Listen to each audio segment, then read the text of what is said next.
Hello, everybody, and welcome to another training episode here in the program. This is the Irrationality Reboot, and believe me, this is not one you're going to want to miss because I'm going to be discussing the discipline of rationality and reason and uncovering the several unconscious psychological forces humans have that are likely preventing you from achieving success with member acquisition. So it's crucial you listen and understand the concepts I'm going to be discussing with you today if you want to have success with the program, whether that be launching your first campaign, acquiring high-value members, achieving operational freedom, or really anything that's covered across the entire program. This is one that you're going to want to not miss. So here's what we're going to cover today. We're going to start off with the decision paradox, things that are preventing your decision making. Then we're going to get into understanding how to think with reason and rationality and how that's going to benefit your success within the program. And then we're going to get into uncovering the 7 forces of irrationality and how to identify and overcome each of these 7 forces. So without further ado, we're going to start off with today, the decision paradox. And the first thing I want you guys to understand in this episode is that where you are right now with your exact member acquisition state is simply a result of all the decisions you've ever made to do with member acquisition, right? So if the quality of your decision-making ability is good, you're more likely able to succeed, right? It's not rocket science. It's as simple as that. You are a sum of the decisions that you have made. Now, most people don't know how to make decisions because they've never been taught how. And the easiest way to improve your decision-making ability is not to try and make good decisions. It's just trying not to make bad ones. So it's actually removal and not addition here. Now, as I said in the introduction, you have 7 forces inside your psyche that, if not addressed, will lead to you making poor decisions around a member acquisition. And if we address these, we could become more rational and as a result, make better decisions. So until you make the unconscious conscious, it will rule your life and you'll call it fate. That's a really solid quote. I'm sure you guys have heard this one by Carl Jung, the psychologist. So it's until you put conscious thought into this stuff, it's always going to be swept under the rug. Time and time again, I see business owners who think they do not need a theory or they've got the perfect mindset already, yet they have never even actually explored the root cause of their own decision making with any conscious thought, and as a result they probably aren't making decisions with clarity and they're probably not at the success that they'd hope to be. So that is why this is such an important episode, and we're going to dive into reason and rationality here. So just to define, how can I make the right decisions? That's probably what you're wondering now. I mean, if I am the sum of my decisions, how do I make the right one so I can get to where I want to be? Well, first of all, we need to discuss reason and we need to discuss rationality. So reason is simply the power of the mind to think, understand, and form judgments logically. Rationality is the quality of being based on or in accordance with the reason or logic. So you need to understand reason to be able to think with rationality.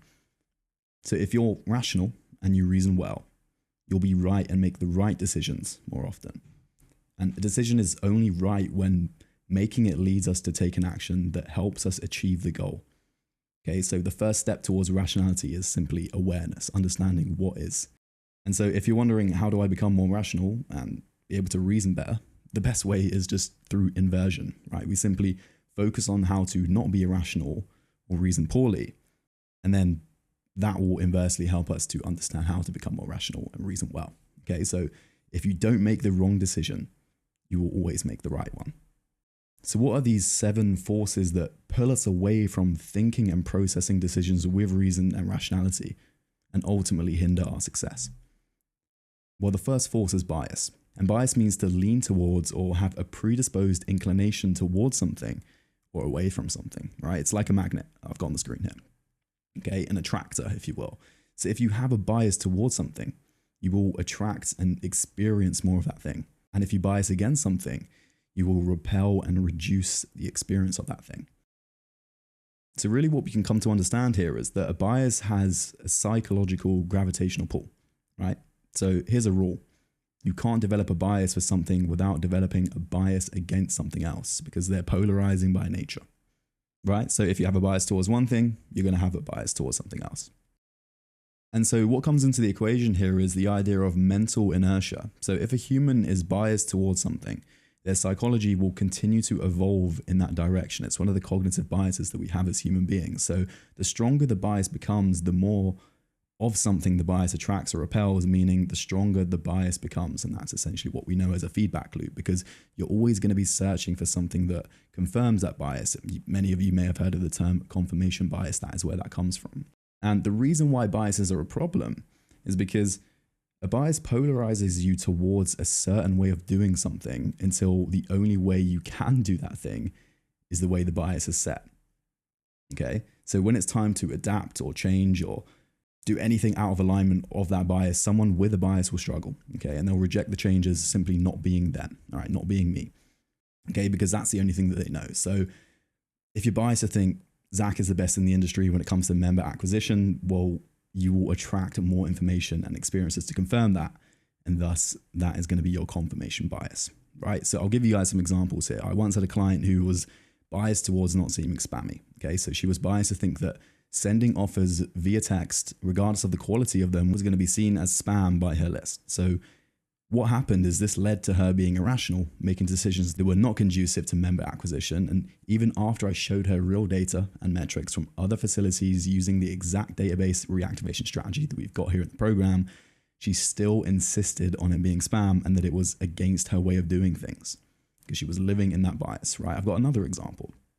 I was talking to a salesperson who was biased towards the idea that if someone was to think about it, they're never going to buy in the consult. Okay, and his bias stated that if someone wanted to think they weren't properly qualified and to help them make a decision would be a mistake. And so because of this bias, he didn't make an effort to handle the objections when this situation arose. Even when I told him to try, he didn't try very hard because of his bias. And that just sort of reaffirmed his bias, right? Because if all that you believe is that this is true and that people won't buy in the consult because they're not qualified, then you're going to keep thinking that and you're going to carry that energy forward. Okay. Next example, I was reviewing a piece of ad copy from a client who was biased towards long form copywriting, right? And he was biased to think that people wouldn't resonate with short form copy and that more detail would mean more leads, right? And I corrected him by showing him our data from short form and how simple scales and fancy fails. And yet he rejected the data and started trying to reconfirm his bias, saying, yeah, but that's just in your business, right? So I showed him some of ours, but he had no evidence that actually supported this bias. So in fact, it was actually the opposite, as his long form copy was not working. And that's why we were having the chat in the first place. So that's really where that issue came in. But it was so unconsciously strong that he refused to be part with it. And this is a really key thing, is that I'm not here to bash any of these people. They just didn't put conscious thought into any of this stuff. Right? They didn't even know, or they weren't even aware of their bias. Yeah. Another example, we took on a client who was biased towards maintaining a deluded self-image of being good at sales, right? A lot of people suffer from this. He blamed everything under the sun for why calls wouldn't close, as his bias was, well, I'm good at sales, so it's obviously not me, right? And this one manifests heavily in people who have a lot of experience, right? A lot of sales experience.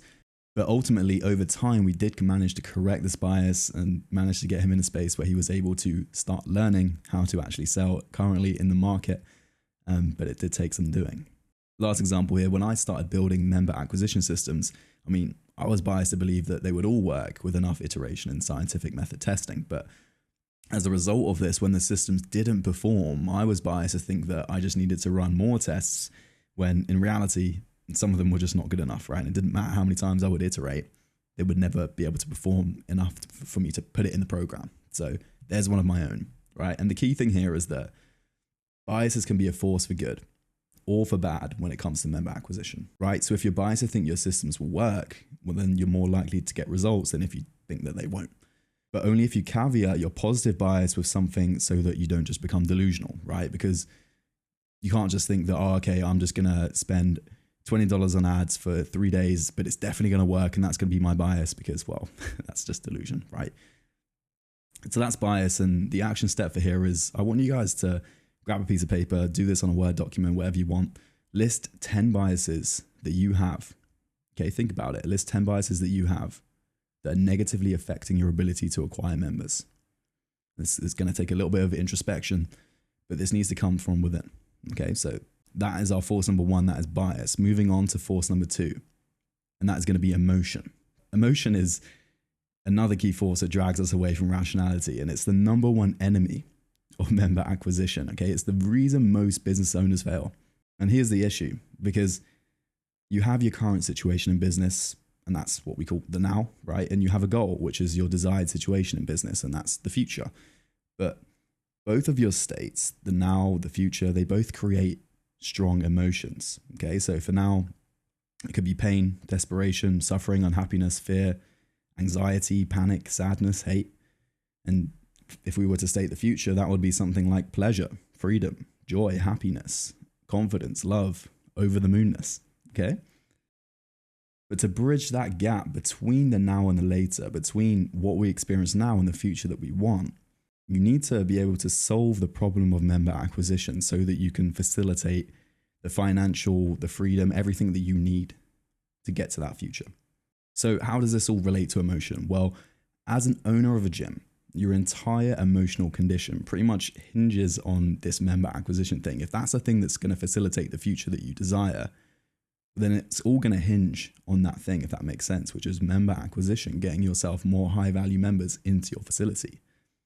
And this means that from an emotional perspective, you're likely extremely sensitive to things that happen to or are within your member acquisition systems and processes. So gym owners who are trying to grow more, and this is what I've noticed, are more emotionally sensitive to member acquisition than almost anything in their business. And it's because of this that they find it so hard. This is the thing.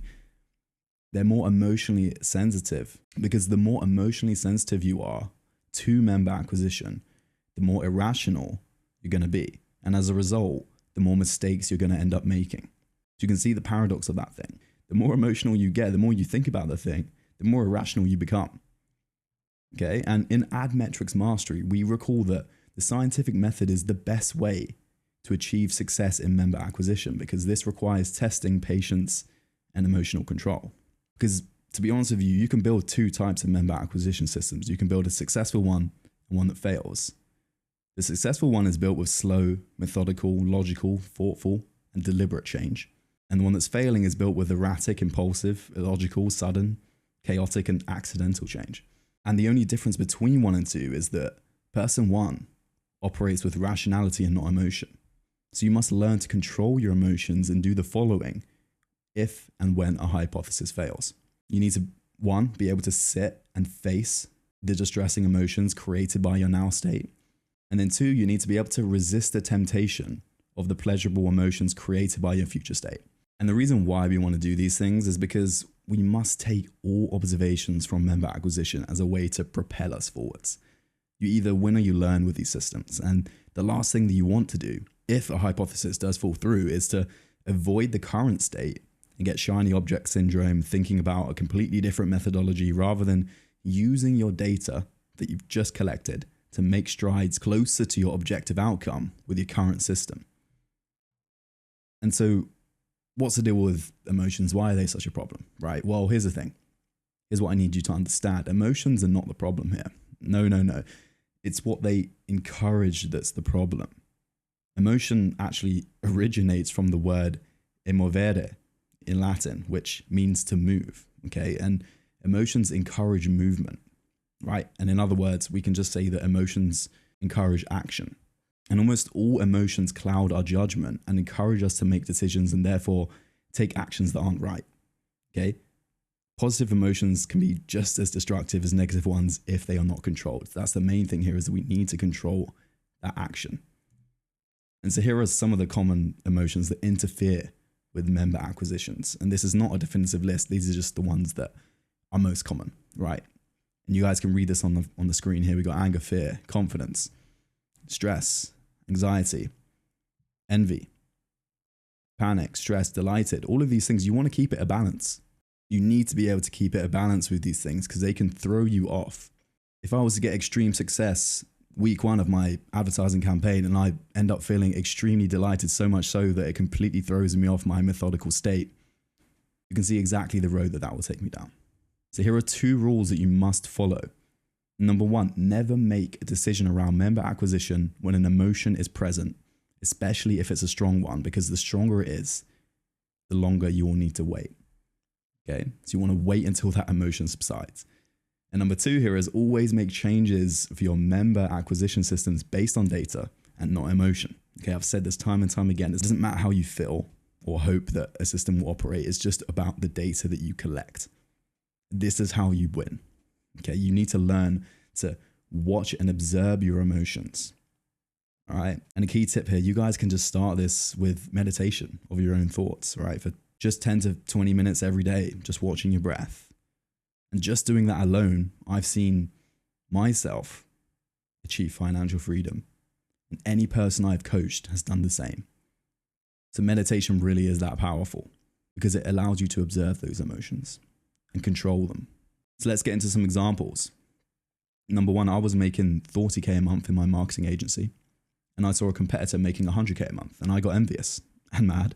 And I started booking sales calls to listen to their systems and just try and copy what they were doing when, to be honest with you, my own systems were within KPI and they probably would have got me to that exact state of 100 grand a month in 4 to 6 months if I just waited, but I acted irrationally. Okay. And I later realized this as they eventually did.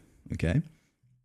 Another example, one of my clients was panicking on a call because he hadn't received any leads from his campaign in the last 4 days. And he was in this great big panic because he was usually receiving 1 to 2 a day. So he was stressed and he'd blown the whole thing out of proportion and started proposing changes to the system and offer. And I told him that we need to let regression to the mean do its thing, meaning we need to collect data over a more sustained period of time before we make any sort of decision that's drastic like that. And actually what happened is during the call, he got 3 leads, and that's no word of a lie. So it just goes to show the power of this thing. Last one here, when starting out, one of the first bulk SMS campaigns that I sent received an extremely negative response. Okay, and I got angry, sad, confused. I was panicking and actually ended up stop sending those SMS texts. I stopped the campaign, I paused it, it was in a drip feed, and I just said no. Okay, and I ended up changing my entire message and taking, I believe it was 2 to 3 weeks to pluck up the courage to actually go and send them again. But that was such a mistake. It was the opinion of one person. So the key thing here is never change an entire system based on the opinion of a select few amount of people. Force number 3 is going to be belief. So here's the deal about beliefs, right? After being surrounded by many business owners from 7 to 8 figure entrepreneurs, local gym operators, and even PTs, what I found to be true is that the main bottleneck that all of these business owners face doesn't actually exist in their business. They exist inside their mind, and their mindset first as beliefs, and then they manifest in their business. All right. So you likely have limiting beliefs in your head to do with member acquisition, right? Otherwise you would have solved this problem by yourself. Let's just be honest. So the issue with this is that beliefs restrict, constrain, and limit you. And we know this because human beings can do pretty much anything as long as it's within the laws of nature and physics and the comprehension of their belief system. Okay, so if it's physically possible and they believe it's possible, a human being can do it, right? And if you have had negative experiences with member acquisition, I guarantee you have limiting and negative beliefs to do with it. So what is a belief? Well, a belief is simply a perceived statement of truth about something or the way that the world works. And it's not necessarily objective reality, it's just how you perceive objective reality to be through your lens and accumulation of life experiences. So key example here, and I won't get into the argument, but there are some people in this world that are genuinely convinced that the world is flat. That is a belief that they hold to be true.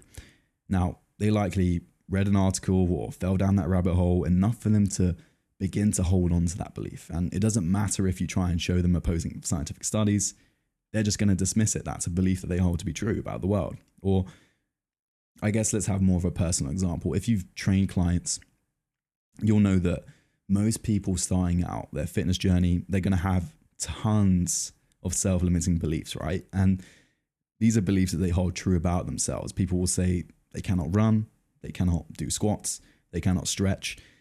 If we can identify these beliefs in ourselves, as easy as it is to identify the beliefs that these clients hold about themselves and how silly it sounds for us, right?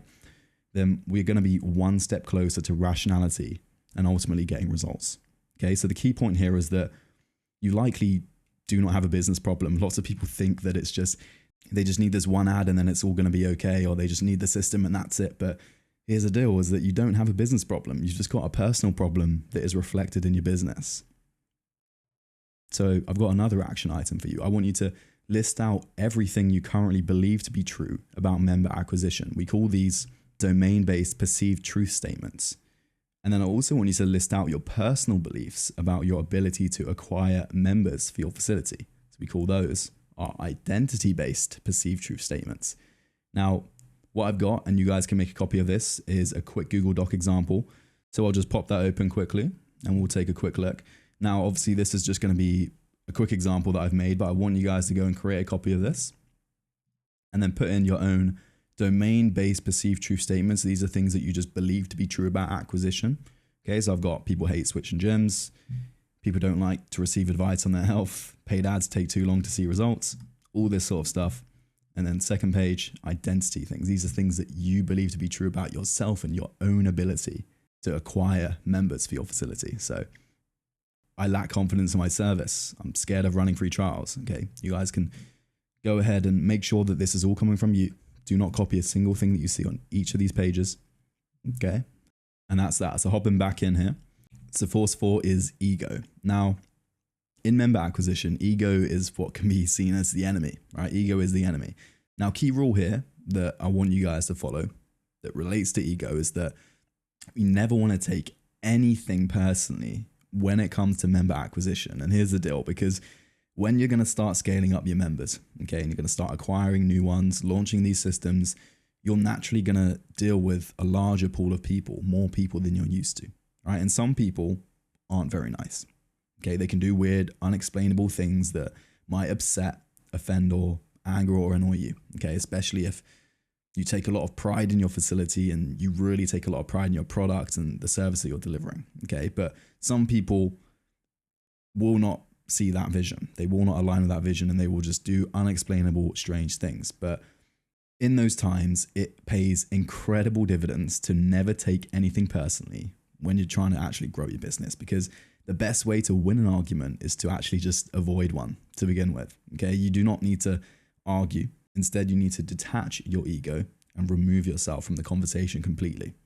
So why is ego such a problem? Well, here's the deal. We're in business to solve people's problems and make money. Those two things solely, okay? And when we're dealing with people who want to become a member, then that should be our sole focus. That should be the only thing that we're worried about. But the second a sales conversation or a message chain diverts from these focuses and onto protecting and defending our own ego, the opportunity is dead in the water. You can forget about it, okay? So if you're trying to sign someone up in a consult and you end up having an argument with them or trying to protect your ego because they can't see the value in it, that is, well, first of all, probably your own fault for not having the sales skills to be able to handle objections, but we'll get to that later in the program. It's just a complete waste of an opportunity. Some people, it doesn't matter what you say, they will not see eye to eye with you. But here's the deal. We never want to stoop to their level, okay? It doesn't matter how intolerable or offensive a prospect may seem. It's imperative that you just stand your frame, okay? And you do not match them where they are. So I'll give you some examples of this so you can help to understand. Early in my PT career, I was in a sales consult with an extremely rude guy, and he said, "Why would I buy from you when you aren't an athlete and you aren't very persuasive?" And at that point, what I should have done is I should have ended the consult and stepped away. But instead, I actually got offended. And I got offended by his opinions, and I fired back with some comment of my own about something he told me about his own background earlier on in the consult. And that was a massive mistake, because we ended up going back and forth for about 5 minutes before I eventually decided enough was enough, and I just finished the consult there. And obviously it didn't end up in a sale at all.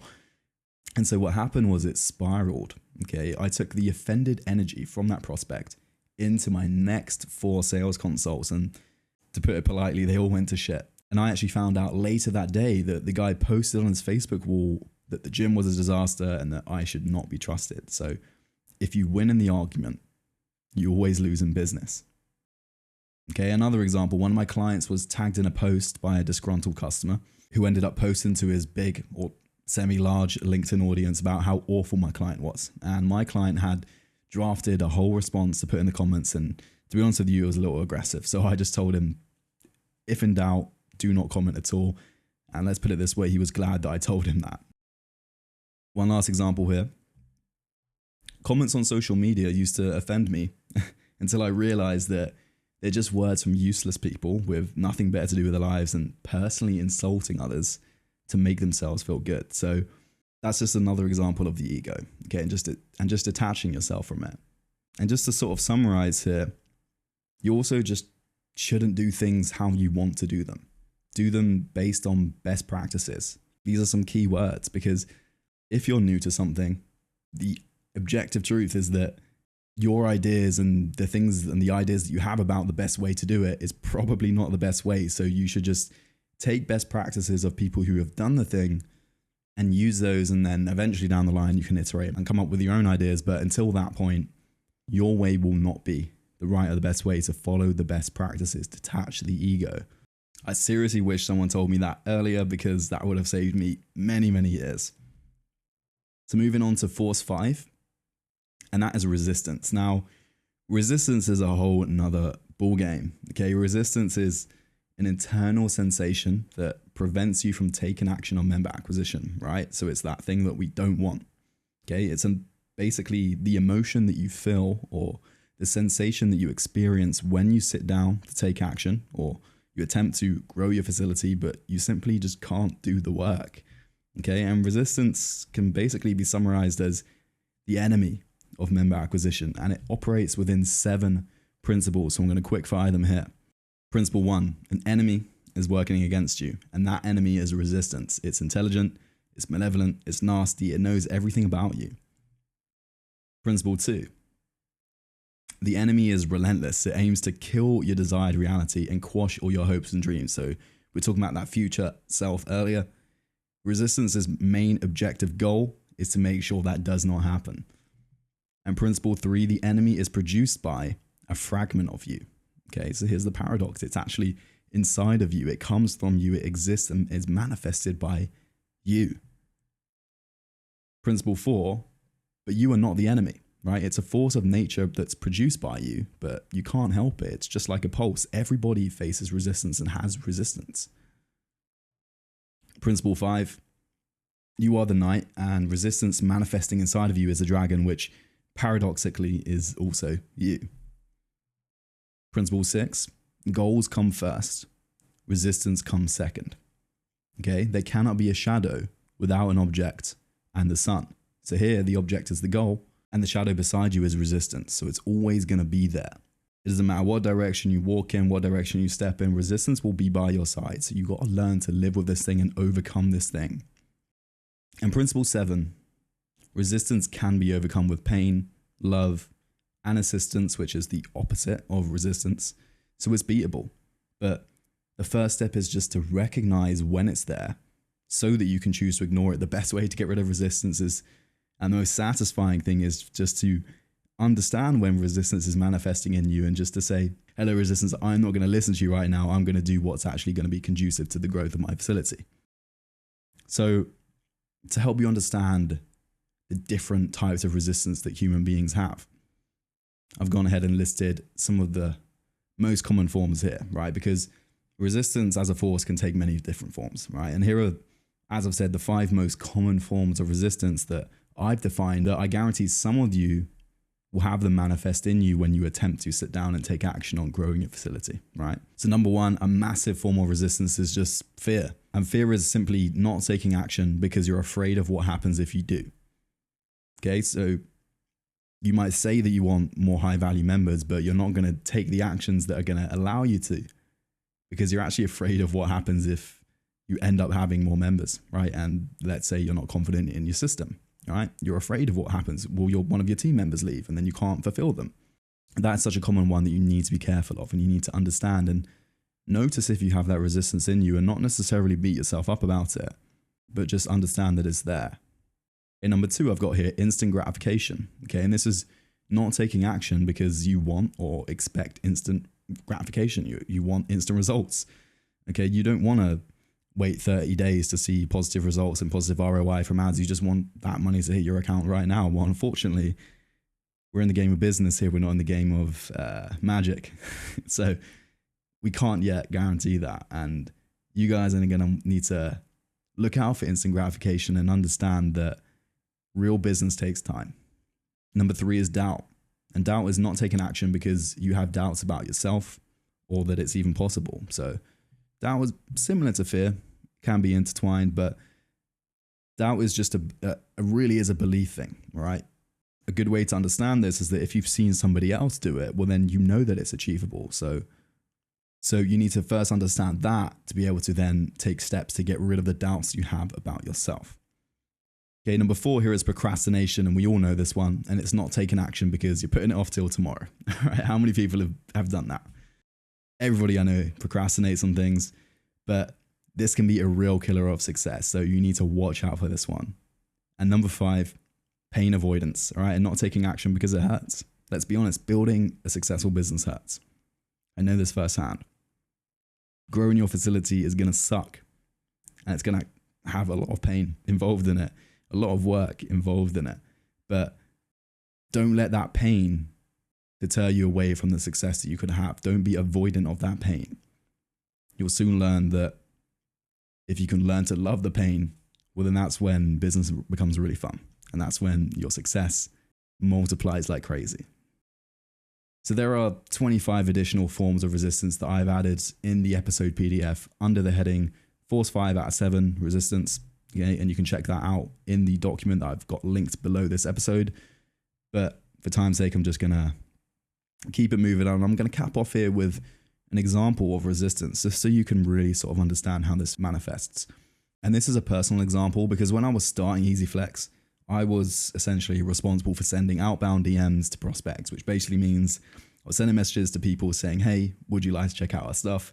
And getting a lot of F-offs and that sort of stuff, right? Now, every day, as a result, resistance would manifest in one way, making me to feel negative emotion to stop me from taking action, okay? But here's the thing, every time this happened, I would open my phone and I would send 3 more cold DMs. Instagram, Facebook, whatever, it doesn't matter, right? I would meet the resistance where it was. And I built a habit of taking instant action, even if it was at 3 a.m. in the morning and I was like, oh my God, I don't want to send more. I would make sure that I got up and I sent those messages. Okay. And eventually resistance caved into me. It learned that when it manifests, I was going to continue to take action no matter what. And so then it just gave up. So moving on, 4-6 here is experience. Now, this is a controversial one, but most business owners let their past experiences with member acquisition predict their future ones. So if you have confidence in a belief, it's likely because it's been predicated on a past experience. Personal experience, in my opinion, is BS to a degree, right? I don't care if somebody has 20 plus years of experience. If their method and paradigm aren't up to date within the last, let's say 2 months, well, then they're not going to win. Okay. They don't have up to date experience because what worked 20 years ago doesn't work now. And experience often hinders more than helps in business. All right. So if you're trying to reach out with people by direct mail for your gym, well, that isn't the most up-to-date and most efficient high leverage tool that you can be using. Okay. For example, and just remember here that whatever experiences you've had in the past about member acquisition were probably not created out of sound practices with systems thinking, the scientific method, all the things that we teach you inside of the program. So ask yourself, is that really an experience that I want to hold a lot of magnitude to? Is that something that I really trust? Okay, because for example, if you spent $300 on ads one time and you got 0 leads, that doesn't mean that in your experience, Facebook ads don't work. It just means that you spent $300 and the ads didn't get leads, right? And we can't afford to draw beliefs and conclusions from isolated events with poor practice. And I cannot hammer this home enough because the sad part is that certain people have joined our program and they've practically ruined their results because they were acting on past experiences, okay? And the simple truth is that if your experience was able to get you results, you'd have solved the problem and you probably wouldn't need our help to begin with. So we can't have you relying on those past experiences to make decisions. And I'm not telling you to scrap everything you've ever learned or know based on your time in business, your market, etc. I'm just telling you to not let it close your mind to new ideas and methods that in your experience don't work. And so a couple examples here. First one, I had a client who had a negative experience with courses and member acquisition coaching. And so she did end up purchasing from us, albeit slightly reluctantly. And then she dove into 3 of the videos in the program and declared the whole thing bad based on my experience with other courses, is what she said. And that is just irrational, okay? You can't base your entire opinion of the program on 3 videos just because your past experiences were bad. You need to make sure that you enter it with an open mind. Another example, I once told a gym owner that posting social media content might help encourage more of his leads to convert to book sales consults. And he insisted that in his experience, posting content doesn't work. And when I asked him, he couldn't give a tangible answer when I asked him why. And, I asked him for data, metrics, and the averages to demonstrate that it doesn't work within concrete terms. And he couldn't even recall what type of content he was making or what platforms or what style he was using either. He just remembered posting content for 3 or 4 days, 3 or 4 weeks, whatever it was, and getting no extra bookings and declaring it ineffective. And that is simply irrational.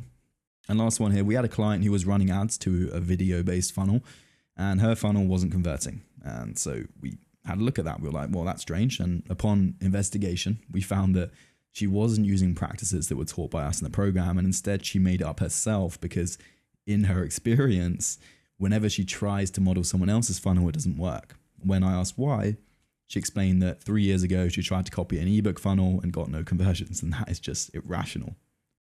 So hopefully you can see here that you can't always rely on your past experiences, and do not let them blockade you from actually seeing results from the program.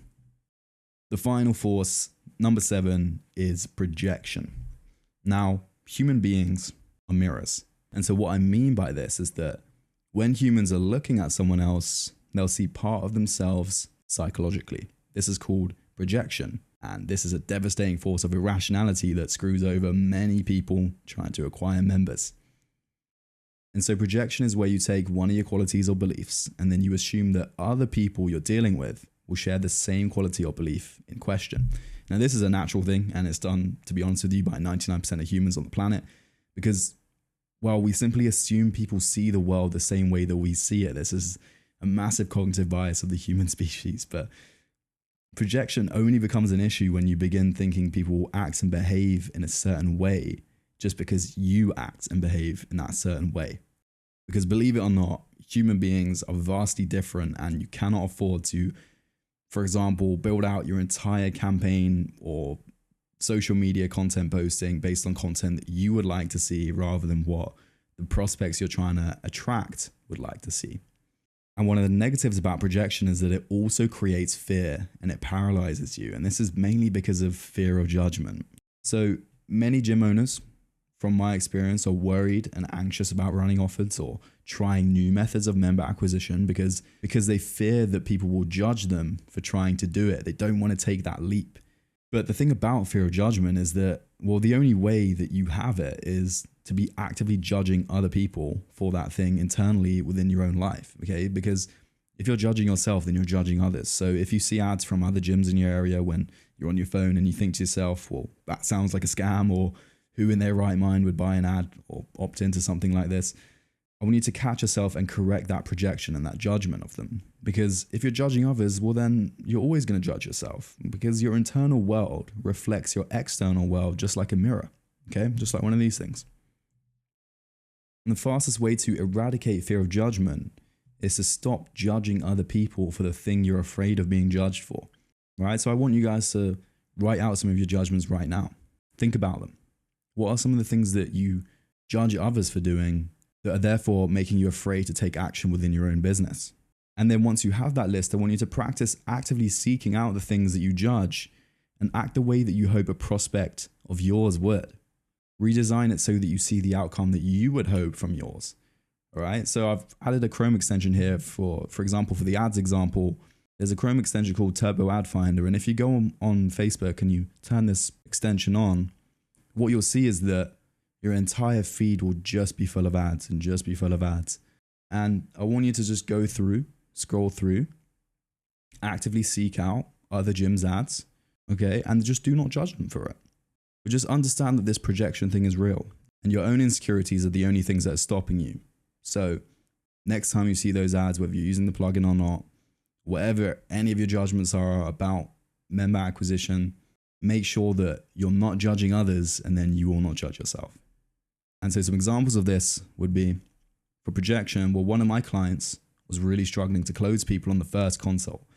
And so when I asked him about this, what we came to realize was that he himself would never buy in the first consult. So he assumed that others would not, right? He projected that upon others. And so because of this, he didn't have conviction in himself during the objection handling phase, because if the shoe was on the other foot, no objection rebuttal under the sun would convince him to buy. All right. So that was what was stopping him there. And you can also see multiple of these forces that they'll end up combining here. So you can see projection is also going to feed into things like negative biases, etc. All right. Another example, when I first started creating and launching paid ads, I assumed that people wouldn't respond to flashy ads and bold offer titles because, well, I hate flashy ads and bold titles, but this actually led to me being irrational and making suboptimal decisions. And the same thing happened when getting an editor. I preferred watching ads without cuts and editing, but it turns out that most people don't, and most people's attention spans are short. And so it didn't matter what I thought, because I was just projecting that onto suboptimal outcomes. Some examples of judgments. First one here, a client of mine was terrified to ask emotional sales questions because, well, he thought that prospects would judge him for doing it. And so we established this was simply just because if he was asked these questions, then he'd personally feel uncomfortable answering them, because he understands the intention of the person asking, right? And that's just to make him emotional so he will buy. And so he judges them for doing this as he thinks it's manipulative, right? Because of this, he's projecting his judgment onto his prospects, and this interfered with his ability to close.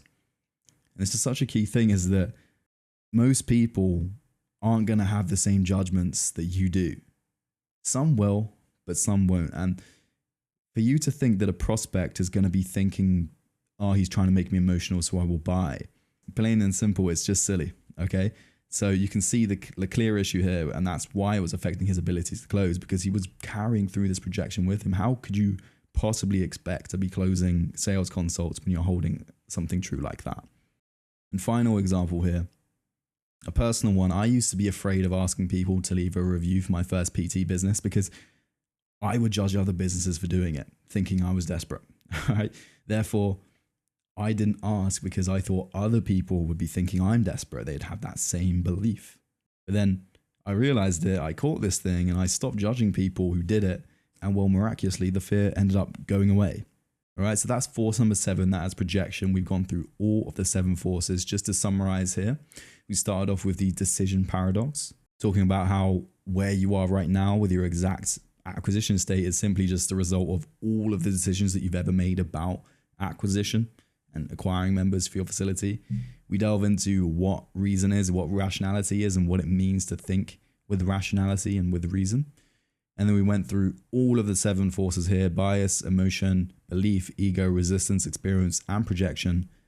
And so we're going to cap off this with your action steps for this episode. And so the first action step is just to list the 10 biases that you have that are negatively affecting your ability to acquire members. Then we're going to complete our member acquisition beliefs mapping document, listing out our domain beliefs and our identity beliefs. And then we're also just going to begin daily meditation for 10 to 20 minutes a day to start to understand and be able to control our emotional state, be able to catch these things out more easily, like resistance. And then final step here is just to beware of the 7 forces of irrationality. Okay, watch out for these things. Now that I've brought this to your conscious thought, your chances of being able to notice these things and feel them when they come up and then push them away and stop them from being able to affect your ability to have success with member acquisition is going to be increased tenfold. So thank you guys for sticking with me for this episode, and I'll catch you in the next one.